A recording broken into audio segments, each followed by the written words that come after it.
It began with a whisper, a single, almost imperceptible murmur that traveled through the corridors of one of the world's most scrutinized residences. Whispers can be dangerous. They grow. They metastasize into rumors. And sometimes, they become undeniable truths. But this was not just any rumor. This was a statement that shook the royal world to its very core. Prince William, the future King of England, had received a diagnosis, a tragic, life-altering revelation that no one, not even the closest members of the royal family, could have fully anticipated.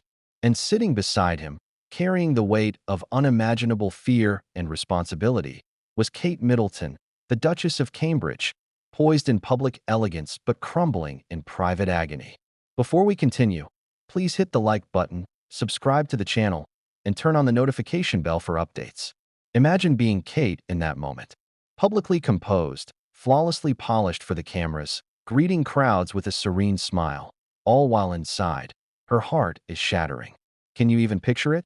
Facing the unthinkable, yet still needing to uphold appearances for a global audience. The Duchess had a decision to make, one that would not only affect her family but the monarchy itself. And the timing could not have been worse. From the very beginning, Kate had been a figure of resilience, grace, and meticulous diplomacy. She understood the invisible rules of royal life better than most. Every gesture, every glance, every word. Observed, analyzed, scrutinized. But no rulebook prepared her for this. No amount of royal etiquette could shield her from the emotional storm that was about to engulf her life. The diagnosis didn't just threaten Prince William's health. It threatened their entire world, their family, and the delicate balance between duty and personal devotion. And yet, despite the impending tragedy, Kate did what she always does. She maintained a calm front. But behind closed doors, there were tears, whispered fears, sleepless nights, and a gnawing question that haunted her every thought. How do you say goodbye to someone who is still here, but whose life is irreversibly changed? That question would become her private torment, a shadow that stretched over every decision, every conversation, and every appearance she made. It's tempting to imagine this as just another tabloid story, royal drama, a health scare, palace intrigue. But this is different. This is personal, profound, and raw. The public sees the photo ops, the carefully staged appearances, the rehearsed smiles. But they do not see the private world, the bedrooms where whispered fears float like ghosts, the corridors where aides carry urgent messages, the drawing rooms where a duchess is forced to make impossible decisions in silence. And make no mistake, the implications of this diagnosis go far beyond the personal. Every move Kate makes is watched, dissected, and interpreted. The monarchy is not just a family. It is a global institution. Every ripple in their private lives becomes a wave that reaches millions. The world watches for signals, for cracks, for signs that the seemingly perfect royal image might be faltering. And in this instance, the stakes could not be higher. From the moment the diagnosis was delivered, the atmosphere in the palace shifted. A hush fell over conversations that once flowed freely. Meetings that were once routine were now tense, filled with careful word choice and unspoken fears. Kate had to navigate this new reality with all the composure and strategic thinking she could muster. She had to manage William's health, the emotional needs of their children, and the relentless gaze of a global audience that expects the royal family to be flawless, even in the face of devastating news. The Duchess's role, historically defined by poise and support, suddenly expanded into something far more complicated. She had to become a pillar of strength, a shield against public scrutiny, and a source of emotional stability for a husband who was grappling with his own fears. And yet, in the solitude of her private quarters, Kate faced a raw, human vulnerability that the world would never see: doubt. Could she really handle this? Could she carry the weight of this tragedy with the dignity the royal family demands? The stakes were intensified by the unrelenting nature of media scrutiny. Every word, every gesture, every public appearance would now be analyzed for signs of strain, of fear, of despair. Could the Duchess maintain the delicate balance between showing compassion and preserving royal dignity? How would she navigate the fine line between private grief and public performance? These were questions with no easy answers, and the pressure was suffocating.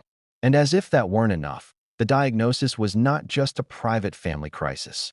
It was a story with ripples reaching far beyond the palace walls. Public reaction was immediate and intense. Social media exploded with speculation.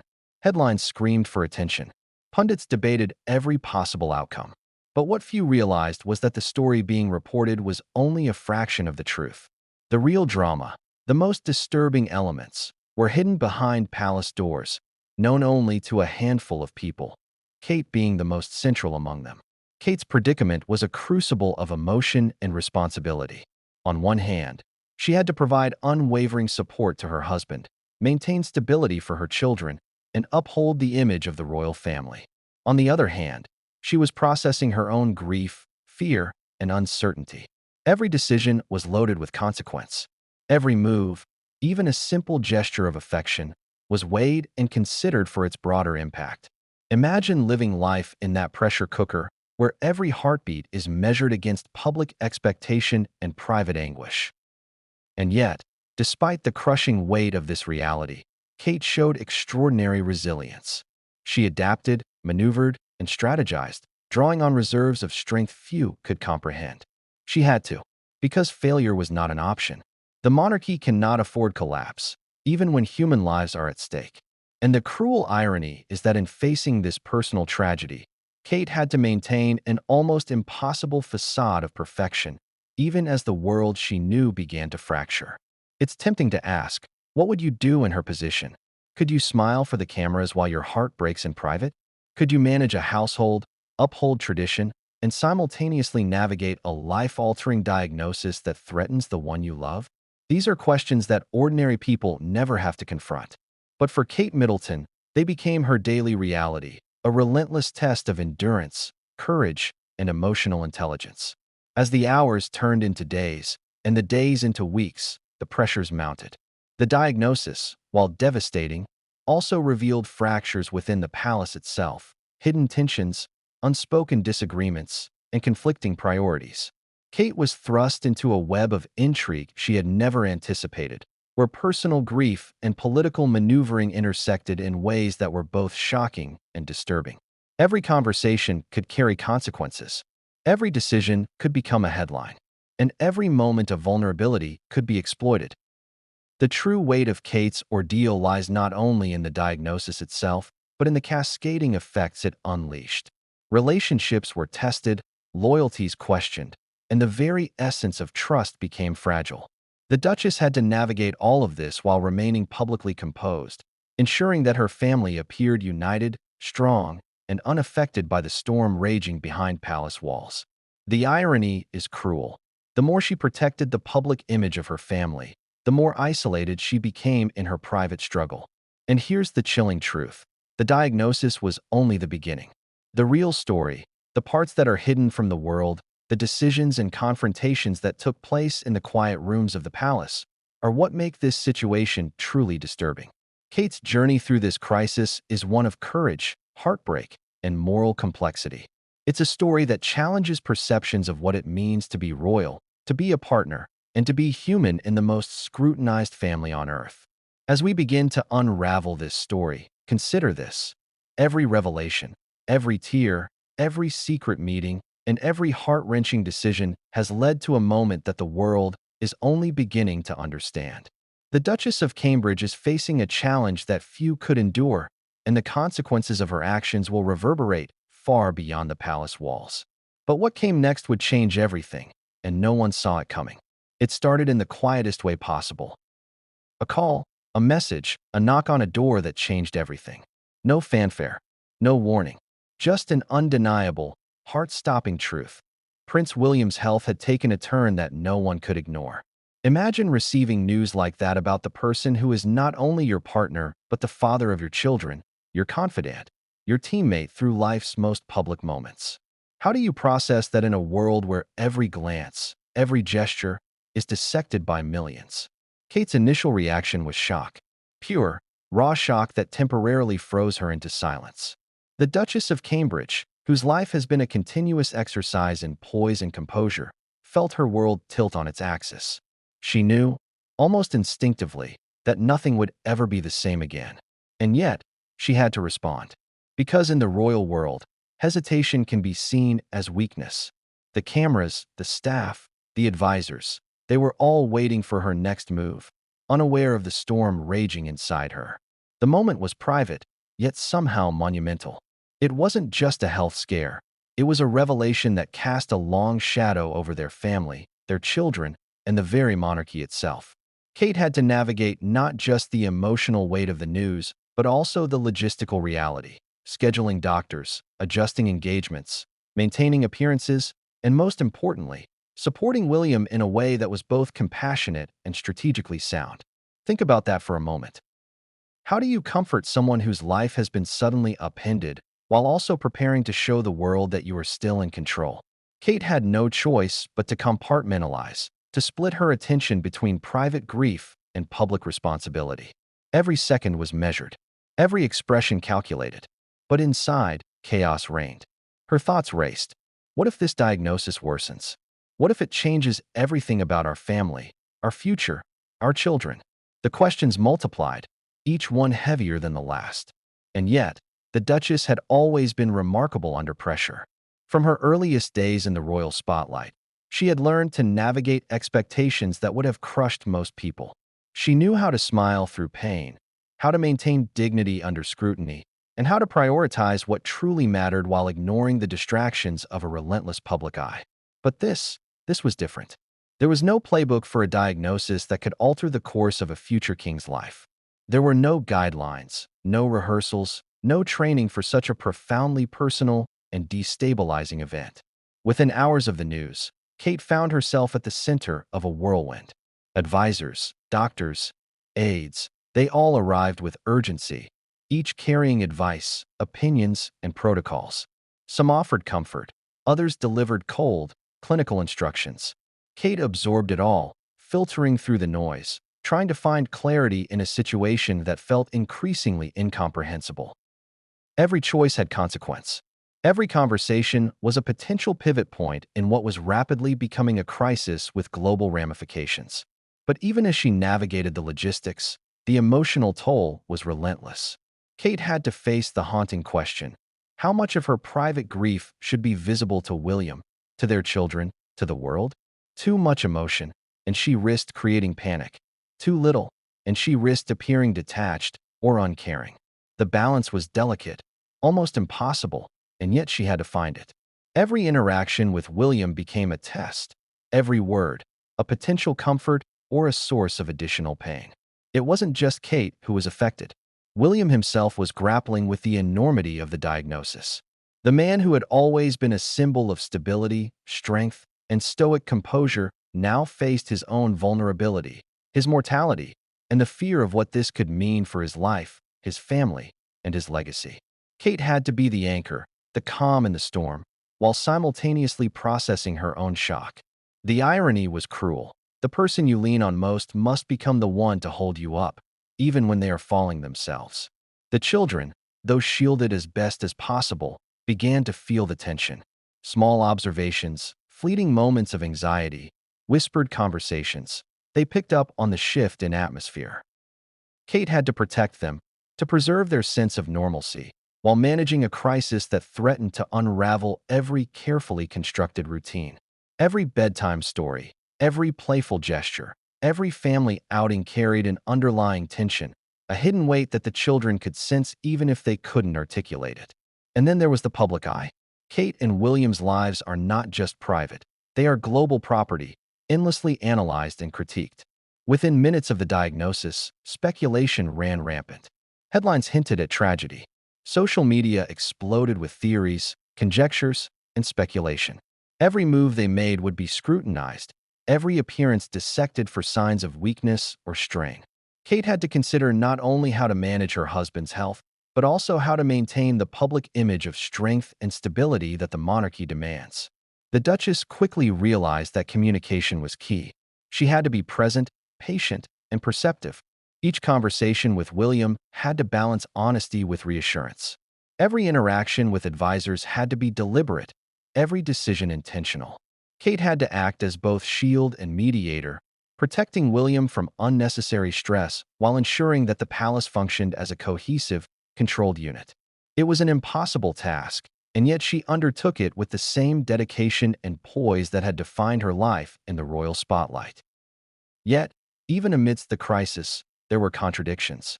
Moments of levity emerged, fleeting glimpses of normalcy that reminded Kate, and everyone around her, that life does not pause for tragedy. A shared laugh, a quiet smile, a tender touch. They were small yet profound reminders of humanity, of love, and of resilience. And they made the contrast all the more acute. The same hands that shared laughter also trembled with fear.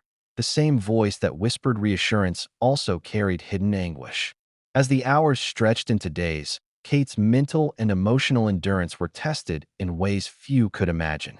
She had to make rapid decisions with limited information, balance competing priorities, and constantly evaluate the needs of multiple stakeholders, all while managing her own internal crisis. It was a test of intellect, empathy, and strategic thinking. Every choice had the potential to ripple outward, affecting not just her family, but the institution she represented. And yet, in the midst of this chaos, Kate found moments of clarity. She began to understand that her role was not simply to manage the crisis, but to redefine what it meant to be a duchess, a partner, and a mother under extraordinary circumstances. Her strength was not in perfection, but in perseverance. Her courage was not in the absence of fear, but in the ability to move forward despite it. She realized that in order to protect her family and the monarchy, she would have to confront her own vulnerability head-on, embracing it as a source of power rather than weakness. But even as Kate found resolve, the situation remained volatile. Every phone call, every medical update, every whispered conversation carried the potential to shift the narrative dramatically. Advisors debated course of action. Medical opinions differed. Public perception fluctuated with every news cycle. Kate was caught in the center, balancing personal grief with institutional responsibility, all while navigating the unpredictable dynamics of a family under pressure. And then, just when she thought she had a measure of control, a new piece of information arrived, something that would upend everything she thought she knew about the diagnosis. A detail that was overlooked, a subtle nuance in the medical report, a warning buried in bureaucratic language, something that changed the stakes entirely. Kate realized, with a chill that ran from head to toe, that the story was far from over. The challenges she and William faced were only beginning, and the next chapter would demand even more courage, strategy, and resilience. Every decision from this point forward would carry weighty consequences. Every word spoken, every action taken, would ripple outward in ways that could not be predicted. Kate was no longer just a supportive spouse. She had become the fulcrum on which the family's fate balanced. And as she prepared to confront the next obstacle, the Duchess understood one stark, inescapable truth. Nothing would ever be the same again. But what came next would test not only her strength, but the very fabric of the family she had fought so hard to protect. And no one, not even Kate herself, saw it coming. Kate Middleton had always been known for her poise. To the public, she was a model of grace, a royal who could smile under pressure, wave with perfection, and appear serene even amid intense scrutiny. But behind the carefully constructed image, the Duchess was facing a personal storm that few could imagine, and fewer still would ever see. This was not just a crisis about appearances. It was about her heart, her family, and the relentless weight of responsibility pressing down from every direction. Imagine being Kate in those first days after the diagnosis. Every morning began with a new calculation: how to balance care for William with the demands of public life, how to protect her children from the creeping tension, and how to maintain composure under a microscope that never blinked. Even the smallest slip, a tear, a tremor, a falter in her smile, could be photographed, analyzed, and broadcast to millions. Every step had to be measured, and yet, internally, she was unraveling. The secret struggle was more than just emotional. It was physical. Sleepless nights became the norm. Thoughts raced continuously. What if the diagnosis worsens? What if the children sense our anxiety? Are we strong enough to face this together? The Duchess found herself pacing rooms, rereading medical notes she barely understood, and replaying every past decision in her head, wondering if anything had contributed to this moment. It was exhausting, isolating, and relentless. And the paradox was cruel. In public, Kate was expected to be unflappable. She had to attend charity events, greet crowds, and uphold the royal image. The world expected her to smile, to speak with confidence, and to radiate reassurance. Behind closed doors, however, she was terrified. Every laugh felt false. Every interaction carried a hidden calculation. Even her closest aides noticed subtle changes. How she lingered on certain words, the pauses in conversation, the tiny furrow in her brow that betrayed worry. It wasn't just William's health that weighed on her. Kate had to think of the future. The children, their security, the stability of the monarchy. All of it depended on decisions she never imagined having to make. How do you explain a parent's potential vulnerability to children without instilling fear? How do you maintain normalcy when your own world feels like it is crumbling? She began to develop strategies that were both protective and subtle, crafting routines to reassure the children while shielding them from the harsh reality that lurked just beyond the walls of the palace. Even the simplest moments became exercises in tension management. Morning breakfasts were quiet, measured, filled with deliberate attempts to appear casual. A smile here, a comforting hand there, small gestures carefully calibrated to maintain calm. And yet, the undercurrent of fear was always present. Kate's mind never rested. Every phone call, every note from advisors, every medical update was absorbed with relentless intensity. Her own needs, her own fatigue, were secondary, almost invisible in the face of the enormity of what she was trying to manage. The struggle was compounded by the constant presence of the public eye. Royal life does not allow private grief. Every expression is evaluated, every word examined.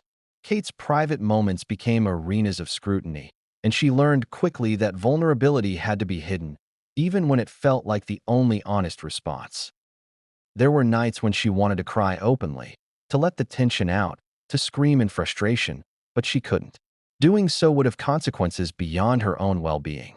It would ripple outward to William, the children, and the perception of the monarchy itself. But Kate's resilience was extraordinary. She discovered reserves of strength she hadn't known existed. Even when fear gripped her, she found ways to act decisively, to hold herself together, and to provide calm where chaos threatened. Her secret struggle was not weakness. It was endurance, strategy, and emotional intelligence taken to their extreme. She was not just surviving this crisis. She was navigating it with a level of precision and care that few could appreciate. Yet, the emotional toll was relentless. Even as she appeared composed, Kate experienced intense fluctuations, moments of panic, anger, frustration, and profound sadness. The isolation was suffocating.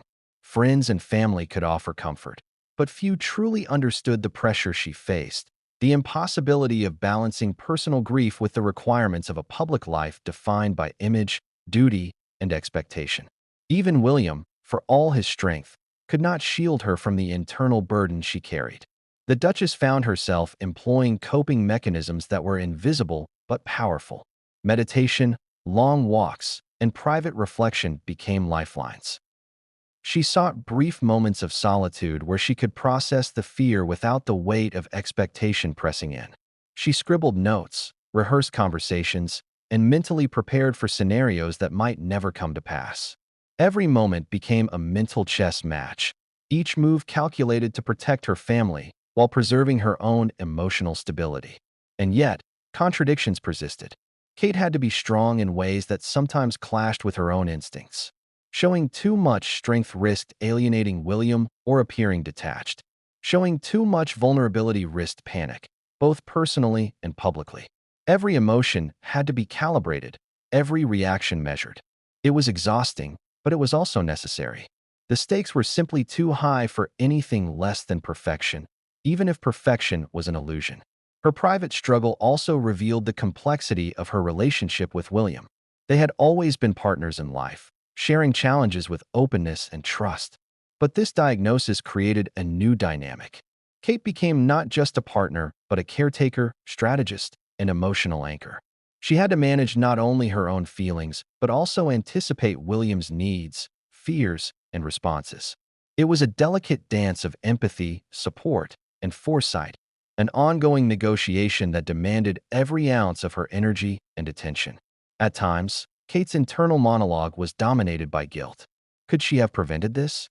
Did she notice warning signs too late? Should she have acted differently? The human brain has a way of assigning blame, even in situations where no blame exists. Kate wrestled with these questions quietly, privately, and relentlessly. The palace staff saw only the polished exterior. No one could witness the emotional storms that raged beneath her calm exterior. And then there were the practical pressures. Decisions about medical appointments, schedules, public appearances, and family routines became battles of logistics. Every choice was scrutinized, not only for what it meant for William's health, but also for how it would be perceived by the public and the press. Kate had to balance compassion with strategy, ensuring that every action supported both the family's well-being and the monarchy's image. Even minor missteps could have enormous consequences. But perhaps the most harrowing aspect of Kate's secret struggle was the isolation. She had people around her, aides, advisors, and friends, but no one could truly experience the burden she carried. The fear, the uncertainty, the constant balancing act, these were uniquely hers. And yet, she refused to let that isolation break her. She drew on inner reserves, practiced silent rituals of strength, and embraced the role of silent warrior, a protector whose sacrifices were invisible but profound. In some moments, Kate allowed herself brief flashes of vulnerability. A tear behind closed doors, a whispered confession to a trusted confidant, or a long moment of staring out a window at a world that seemed oblivious to her struggle. These moments were fleeting, but they were vital, a release valve for the pressure that otherwise threatened to overwhelm her.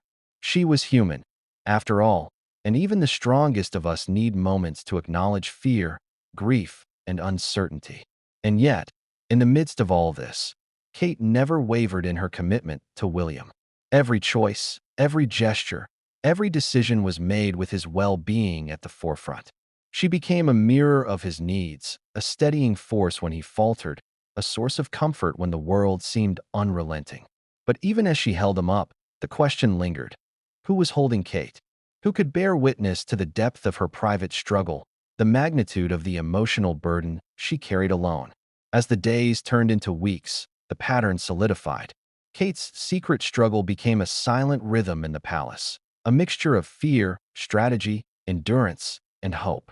She was navigating uncharted territory, balancing the impossible. And all the while, the public remained largely unaware. They saw smiles, appearances, and moments of apparent composure. But the real story, the tension, the fear, the relentless emotional labor, remained hidden behind palace walls. It is easy to admire Kate for her resilience, but it is equally important to understand the cost. The weight of responsibility, the pressure of expectation, and the isolation of leadership in a family under scrutiny exacted a profound toll. And yet, she persisted. She adapted. She endured. And in doing so, she revealed a strength that few could comprehend, even as she privately grappled with doubt, fear, and uncertainty. But even in her determination, the challenge was far from over. Hidden threats, unexpected complications, and the relentless passage of time meant that Kate's secret struggle was only beginning. The Duchess would be tested in ways that went beyond endurance, resilience, and strategy. She would face moments that demanded courage, deception, and sacrifice in equal measure. And in the shadows of this unfolding drama, one truth loomed larger than all else. The world was about to see only the surface of a struggle that was far more profound and far more disturbing than anyone could imagine. And then came the first sign that the situation was even more complicated than she had realized. A detail, small yet profound, that would challenge everything she thought she knew about her role, her marriage, and her ability to protect her family. The moment of revelation was coming, and no one, not even Kate herself, was fully prepared for what it would reveal. Kate Middleton had always been the embodiment of poise, grace, and precision. Every public appearance, every gesture, every word carefully curated and calculated to maintain the royal image. But what happens when life's most intimate pain collides with the unyielding expectations of protocol? When personal anguish doesn't pause for ceremonial schedules, official photographs, or the scrutiny of millions of eyes worldwide? For Kate, this was no longer hypothetical. It was reality, and it was relentless. From the moment of Prince William's diagnosis, the Duchess was caught in a relentless tug-of-war. The internal pull of fear, grief, and helplessness versus the external demand to maintain perfection, dignity, and composure at all times. Imagine standing on a grand stage, 1,000 eyes on you, cameras flashing, while your heart is fractured, your mind spinning, and your soul begging for even a moment of reprieve. This was the impossible dance Kate had to perform every day. Royal protocol is not just tradition. It is a set of rules designed to protect the monarchy's image, to maintain an aura of stability, and to project control in the face of uncertainty. Every bow, every handshake, every smile is prescribed. But protocol does not accommodate tragedy. It does not comfort, it does not console, and it certainly does not allow for grief. Kate had to reconcile the stark reality of her personal life with these rigid expectations. Every choice carried weight, and every misstep could be amplified into scandal. The Duchess quickly realized that adhering strictly to protocol was both necessary and painful. The public appearances were non-negotiable. Charity events, formal engagements, even ceremonial duties, she had to attend them all, fully composed, fully present, fully convincing. Yet behind the carefully rehearsed smile, she felt the pull of her personal pain, the urge to retreat into privacy, to cry, to scream, to collapse into William's arms without concern for the world's gaze. Every minute she spent under the public eye felt like a betrayal of her own emotions. Yet every step she took in private reinforced her role as the steadfast figure holding her family together. The contradictions were stark and relentless. How could she be both vulnerable and strong? How could she grieve privately while projecting unwavering stability? Kate learned quickly that these dual demands were not mutually exclusive but deeply intertwined. To show weakness publicly was dangerous. To suppress pain entirely was unsustainable. She had to navigate a delicate equilibrium, a razor's edge where personal integrity and public expectation collided in ways that tested her very humanity. One evening, during a high-profile charity gala, the tension became almost unbearable. Cameras captured her every move, and every audience member, every dignitary, every press photographer was silently judging. Kate smiled, nodded, and engaged with poise, but inside, her mind was racing. How could she sustain this composure when the man she loved was facing a potentially devastating illness? How could she navigate these formalities while her private world threatened to unravel? Each handshake felt like a small act of defiance against her own anguish, each forced laugh a quiet rebellion against the circumstances she had not chosen. And yet, protocol demanded more. Kate was reminded constantly of the larger narrative, the monarchy's image, public perception, and the need for appearances of unity and strength. Every engagement, every photograph, every public statement was a calculated measure in a broader strategy. Any deviation could be interpreted as weakness, instability, or worse, fracture within the royal family. Kate had to internalize these imperatives even as her personal world collapsed, mastering a performance of strength that left no room for human error. The stakes were heightened by the relentless presence of the press. Headlines and rumors, speculative and sensational, circled like predators. Every misstep, every hint of emotion, every subtle flicker of vulnerability could be broadcast as evidence of royal fragility. Kate was acutely aware that protocol was her shield, but even shields have cracks. And every crack risked exposure of her deepest fears, her private struggles, and the precarious reality of her family's situation. Even within the palace walls, the pressure was suffocating. Advisors and aides provided guidance, reminders, and instructions, but they were not her confidants. They could help her navigate logistics, but they could not absorb her emotional turmoil. Kate carried the private weight of grief, fear, and anxiety, even as she executed public duties flawlessly. The dichotomy between private despair and public performance became the defining tension of her days. Kate's struggle was compounded by the unrelenting scrutiny of her peers and extended family. Royal gatherings, whether formal or informal, became complex negotiations of emotion and image. How much vulnerability could she show to William's siblings, his parents, or her own family? How much honesty could she reveal without risking judgment or concern that could spill into the public domain? Every conversation, every interaction, became a careful calculation of loyalty, trust, and potential repercussions. Even private moments offered no true refuge. The palace, while grand, is a gilded cage. The walls, though thick, cannot keep the world out. Staff, aides, and advisors are present, always observing, documenting, and reporting. And though Kate had loyal confidants, the intimate spaces where she could let down her guard were few and fleeting. Each moment of privacy was precious and vulnerable, a rare opportunity to process grief, plan strategy, or simply breathe. But even in these moments, the weight of expectation lingered, a shadow that reminded her that every choice mattered, every emotion had consequence. The Duchess's internal conflict extended to William as well. He was both a source of strength and a reflection of her own anxieties. Their interactions were layered with unspoken understanding, subtle gestures, and carefully managed communication. Kate had to anticipate not only his needs, but also his responses, moods, and moments of vulnerability. It was an emotional choreography that required intuition, empathy, and unerring attention to detail. One misstep could exacerbate tension, erode trust, or signal weakness to the outside world. And yet, the pain was unavoidable. Kate felt it in every moment of solitude.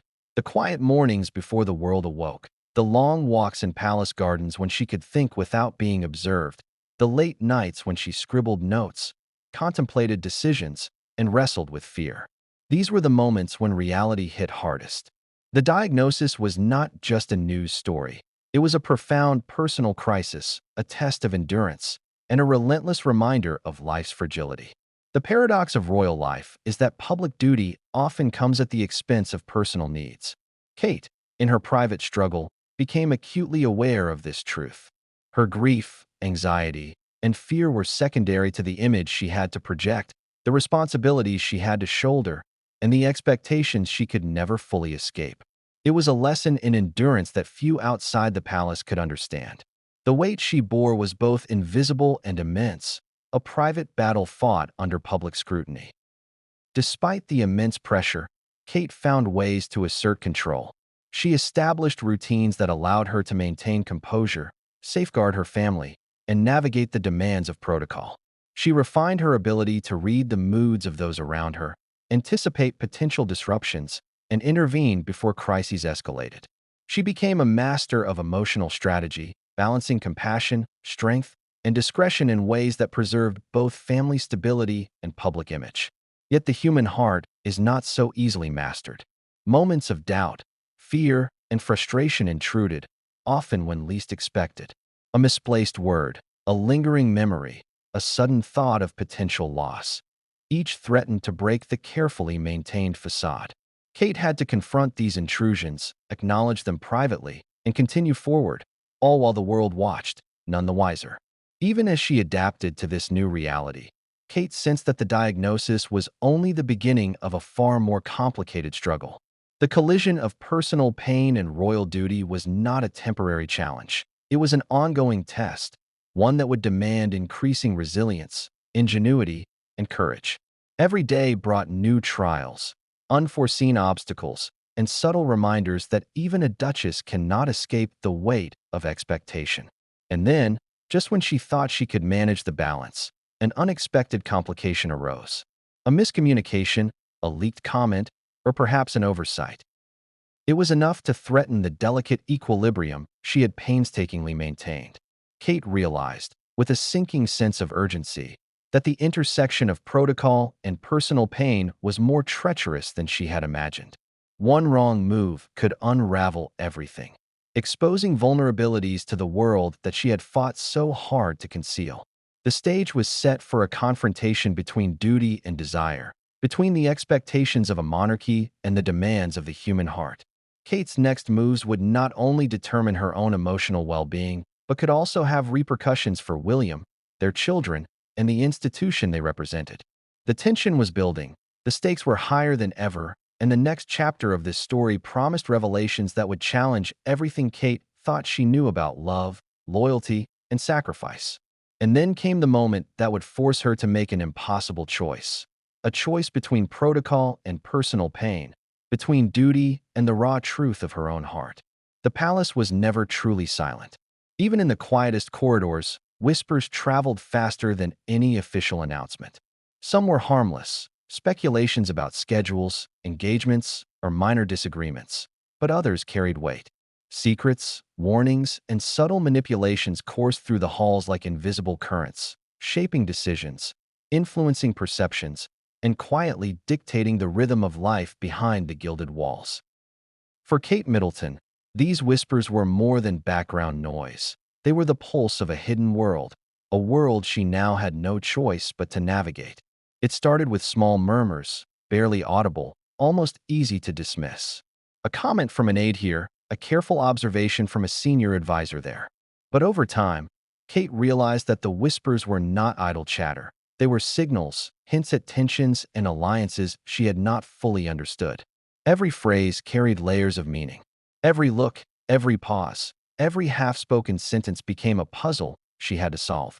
In a family where appearances were paramount, whispers could be louder than shouts, more dangerous than overt confrontation. One afternoon, Kate was walking down a familiar hallway when a subtle exchange caught her attention. Two staff members, speaking in hushed tones, glanced quickly in her direction before lowering their voices. The words were barely discernible, but the implication was clear. Someone within the palace had knowledge of details about William's condition that had not been formally shared. The thought alone sent a chill through her. Who could it be? And what did they intend to do with this information? Kate knew she had to act, but the strategy required finesse. Confrontation could backfire. A misstep could expose not only her own vulnerabilities, but also the private struggles of her husband and children. The whispers were dangerous because they had power, the power to undermine, to manipulate, and to reshape narratives before she could even intervene. She needed to identify the source without drawing attention, to understand motives without creating enemies, and to protect her family without signaling fear. The emotional toll of this constant vigilance was immense. Kate felt a gnawing anxiety every time she stepped into a room, aware that even casual conversation could be overheard, misconstrued, or used strategically.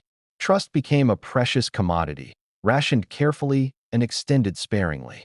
She began to notice subtle shifts in behavior.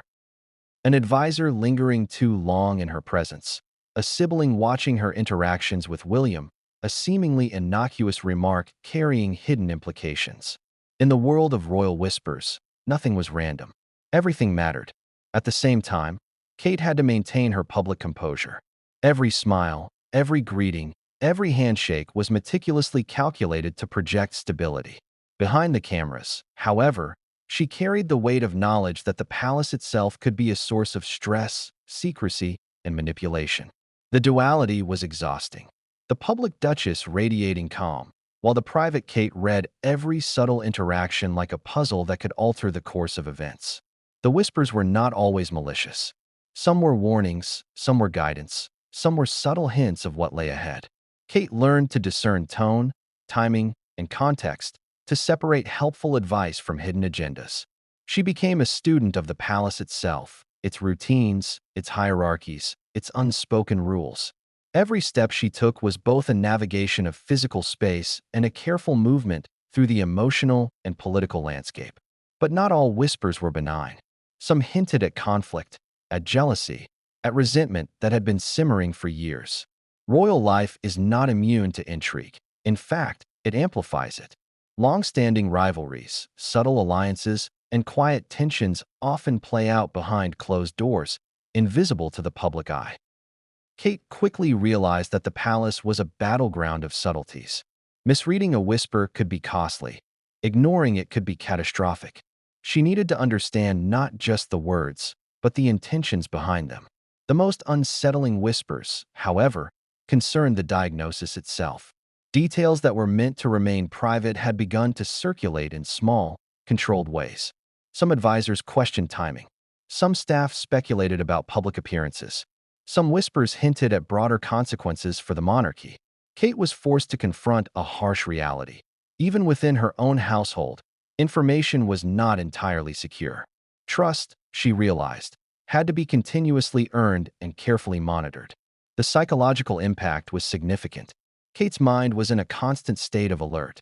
Every meeting, every interaction, every exchange of words had potential consequences. She found herself analyzing conversations long after they ended, replaying phrases in her head, searching for clues that might reveal intentions, allegiances, or potential threats. The palace had become a labyrinth of subtle signals, and navigating it required both intellect and instinct. Amid this tension, Kate's emotional resilience was tested. The whispers introduced doubt, uncertainty, and fear. Could she trust those around her? Were some allies secretly working against her? Were private details about William's health being leveraged for influence? The stakes were enormous, and the answers were elusive. Each whisper was a fragment of a larger puzzle, and Kate had to assemble the pieces without revealing her own position, without showing fear, and without compromising the delicate balance of the household. The emotional spikes were unavoidable. Moments of anger, frustration, and betrayal flared up unpredictably. She felt isolated, even among those she had once considered confidants. Sleep was restless. The weight of vigilance was exhausting. Yet, in the midst of it all, Kate demonstrated extraordinary self-control. She understood that reaction without strategy could be disastrous. Every emotional response had to be measured, every expression controlled, and every decision intentional. And yet, the whispers were relentless. Even the smallest slip, a sigh, a glance, a pause, could be interpreted as weakness. Kate knew that the stakes were not merely personal. Every rumor, every subtle revelation, had the potential to ripple outward, influencing public perception, media narratives, and even the delicate structure of the monarchy itself. The palace, she realized, was as much a psychological battlefield as it was a residence. Despite the pressure, Kate found ways to turn the whispers to her advantage. She learned to anticipate shifts in alliances, to gauge intentions through subtle cues, and to respond strategically rather than reactively. The palace became both a classroom and a testing ground. Each day was a lesson in diplomacy, emotional intelligence, and strategic thinking. She became adept at reading silence as much as speech, understanding that what was left unsaid often carried the greatest significance. And yet, the most disturbing whispers were those that hinted at betrayal. Not overt, not public, but quiet, insidious, and strategically timed. Kate realized that some members of the royal household might prioritize personal or political interests over loyalty to her family. The thought was chilling. Could she protect William and the children from internal threats? Could she maintain stability while navigating a network of hidden agendas, subtle manipulations, and strategic omissions?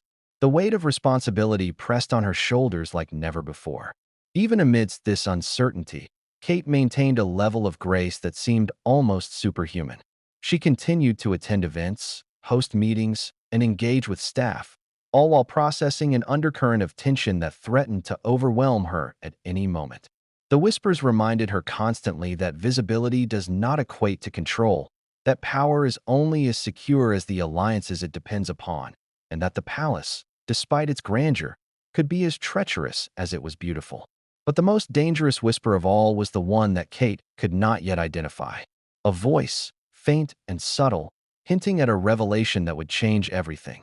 It was not malicious in tone, but it carried weight. Something hidden, something critical, something that, if discovered too late, could disrupt the careful equilibrium she had fought so hard to maintain. The palace was speaking in riddles, and Kate knew that the next revelation, the next whispered secret, could redefine everything she thought she knew about her husband's diagnosis, the family, and even her own role within the monarchy. And then, just as she began to piece together the pattern of whispers, she received information that confirmed her worst fears. Not all whispers were innocent. Not all information was benign. Some secrets were dangerous, deliberately placed, and strategically timed. Kate realized with dawning clarity that the palace itself had become a chessboard, and she was both player and target. The tension escalated. Every conversation, every glance, every interaction became a test. Trust had to be earned repeatedly. Loyalty could not be assumed. And as the shadows of whispers lengthened, Kate understood that the next move, her next move, would be critical. One misstep could expose not only personal vulnerabilities, but also the fragile structures she was tasked with protecting.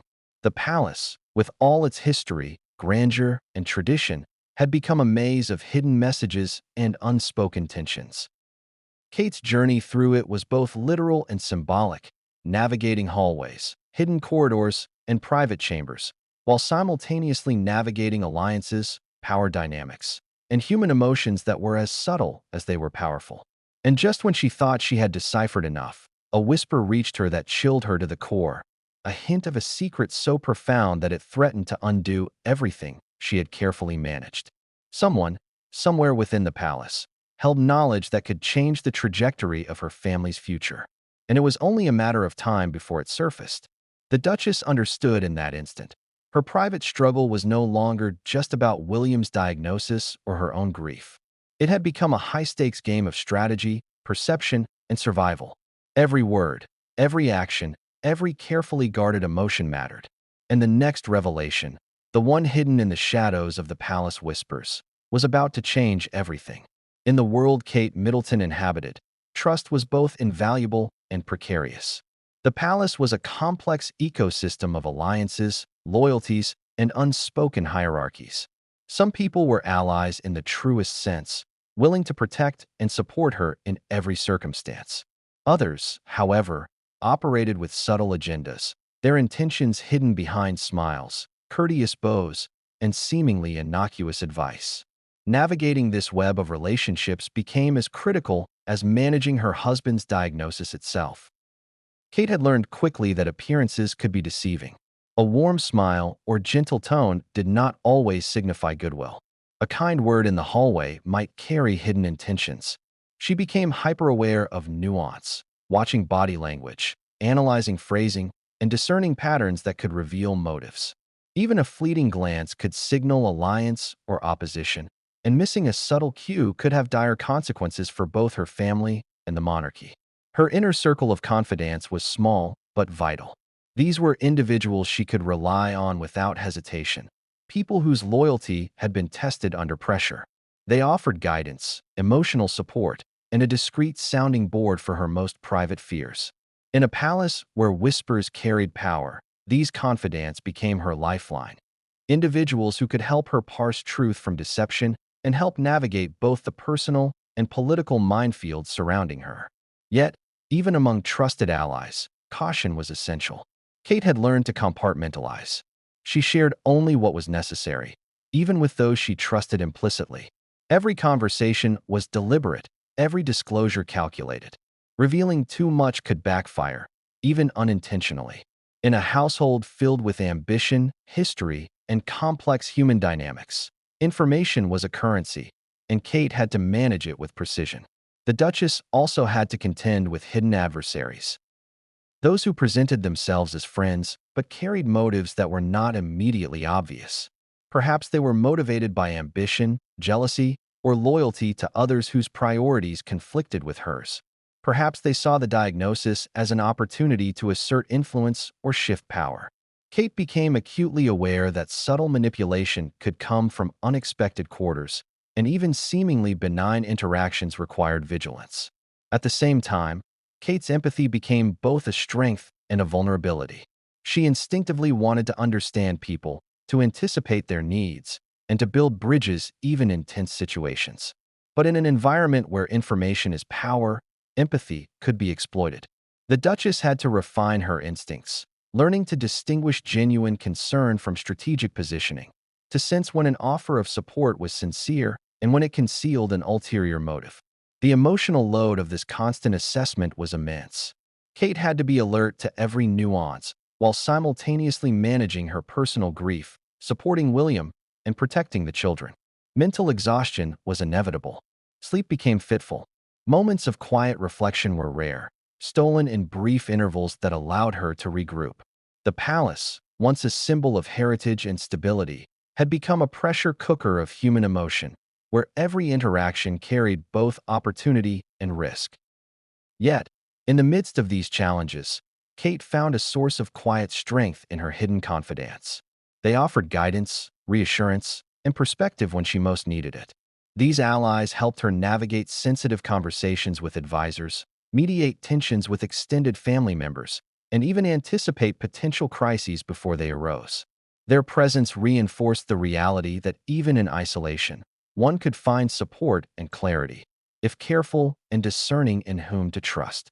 The complexity of these relationships became particularly evident during private family meetings.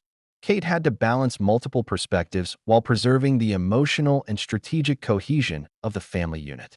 Decisions were not made lightly. Every choice, regarding medical care, public appearances, or internal communication, carried implications that extended far beyond immediate circumstances. Allies helped her weigh options, anticipate outcomes, and strategize in ways that maintained both family unity and the integrity of the monarchy. Kate's ability to manage friends, foes, and confidants also required intuition. She needed to sense tension before it escalated, detect deception before it caused harm, and navigate alliances without creating unnecessary friction. Each day brought a new challenge, a subtle shift in dynamics, or an unexpected piece of information that required careful consideration. The mental load was continuous, demanding focus, patience, and an almost preternatural awareness of human behavior. And yet, the Duchess maintained a remarkable composure. To the outside world, she appeared calm, collected, and unwavering. Few could grasp the internal calculations, emotional swings, and private strategies that allowed her to sustain this public image. This ability to project stability while managing complexity behind the scenes became one of her most powerful tools, a mechanism that preserved both her family and her role within the monarchy. The stakes of these interpersonal dynamics were magnified by the diagnosis. William's condition added urgency and gravity to every relationship. Allies could support her more effectively, but adversaries could exploit vulnerabilities with devastating effect. Kate understood that every conversation, every disclosure, and every interaction was magnified by the reality of the situation. She could not afford error, misjudgment, or misalignment. Lives and legacies were on the line. The Duchess also discovered that hidden confidants could serve as unexpected protectors. A seemingly minor gesture, a discreet warning, or a subtle intervention could avert disaster. These individuals became her invisible shields, working quietly behind the scenes to safeguard the family and manage potential crises before they erupted publicly. Kate relied on them not only for practical advice, but also for emotional support. A reminder that even in isolation, loyalty and courage could be found in unexpected places. Yet the most challenging aspect was discerning who was truly trustworthy. The palace was filled with people who understood the stakes, who observed patterns, and who weighed risks and rewards in every interaction. Kate had to anticipate manipulation without assuming malice, navigate alliances without creating enemies, and preserve discretion in every disclosure.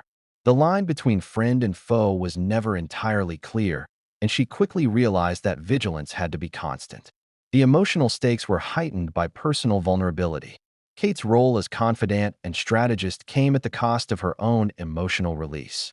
She could share fears strategically, but the depth of her internal struggle remained largely unseen. Even in moments of private reflection, she measured the intensity of her emotions, guarding against any sign that might compromise her position, her family's security, or her public image. Despite these pressures, Kate found moments of clarity and empowerment. The hidden confidants allowed her to test ideas, explore strategies, and consider consequences without immediate risk. Their presence reminded her that even in a world dominated by protocol, appearances, and power dynamics, alliances grounded in loyalty, integrity, and shared purpose could exist. These relationships became her anchor, providing stability amid uncertainty and guidance when the path forward was unclear. But the palace was a living, breathing organism, and secrets had a way of surfacing when least expected. Whispers, rumors, and subtle manipulations continued to circulate. Kate had to anticipate not only the intentions of others, but also the potential outcomes of her own actions. Every disclosure, every private conversation, every strategic move had the potential to shift the balance of trust, power, and influence. And then came a revelation that would test the limits of Kate's judgment. A trusted confidant revealed information about William's condition, details that had been deliberately withheld from her. It was not malicious, but the implications were staggering. Decisions that she believed were fully informed were, in fact, based on incomplete understanding. And the consequences of acting, or failing to act, could be profound. Kate understood immediately that the landscape had shifted. Allies and adversaries alike could be affected.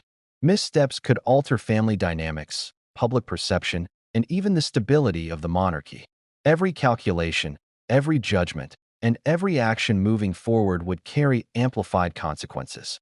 She realized that navigating friendships, detecting foes, and relying on hidden confidence would be more critical than ever. The palace was no longer merely a residence, it was a battleground. And in this arena, Kate was both strategist and soldier, balancing the intricate web of relationships with the relentless pressures of personal grief, public scrutiny, and the demands of the monarchy. As she contemplated the path forward, Kate knew one thing with chilling certainty. The next move would reveal the true nature of those around her. Friends, foes, and hidden confidants alike would be tested. Alliances would be clarified, loyalties would be measured, and the consequences of failure would extend far beyond the palace walls. The game had intensified, and Kate was ready, or at least, she believed she was. But what she could not anticipate was the betrayal that was quietly taking shape, a move so subtle, so precise, and so devastating that it threatened to upend everything she had fought to protect. In royal life, perfection is the expectation, and the public rarely tolerates deviation. Every smile, every wave, every word is scrutinized. Every slight misstep becomes fodder for analysis, gossip, and headlines. Kate Middleton understood this better than most, but even the strongest facade has its limits. And when the pressure of private fear meets the unrelenting gaze of the world, cracks begin to appear.